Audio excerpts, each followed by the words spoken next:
আসসালামু আলাইকুম। Hormone balance প্রতিটি নারীর জন্য অপরিহার্য। প্রতিদিন কি খুব ক্লান্ত লাগে বা পিরিয়ড অনিয়মিত হয়, চুল পড়ে যাচ্ছে? এগুলো শুধু ছোটখাটো সমস্যা নয়, বরং এগুলো হরমোনাল ইমব্যালেন্সের লক্ষণ। সমাধান কিভাবে করবেন বা সমস্যাগুলো যা তৈরি হয়, হরমোন ঠিক না থাকলে মূলত শুধু পিরিয়ড বন্ধ নয়, বরং ওজন বেড়ে যায়, মুখে ব্রণ হতে পারে, মুড সুইং হতে পারে, এমনকি গর্ভধারণও সমস্যা হয়ে থাকে।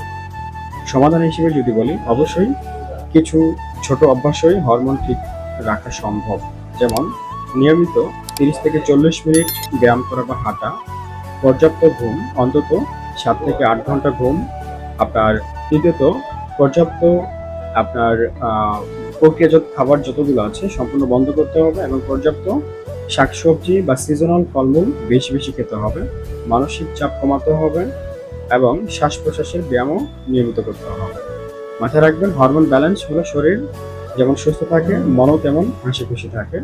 আজ থেকেই ছোট ছোট পরিবর্তনগুলো দিয়ে শুরু করুন। সুস্থ থাকুন, সুন্দর থাকুন। আসসালামু আলাইকুম।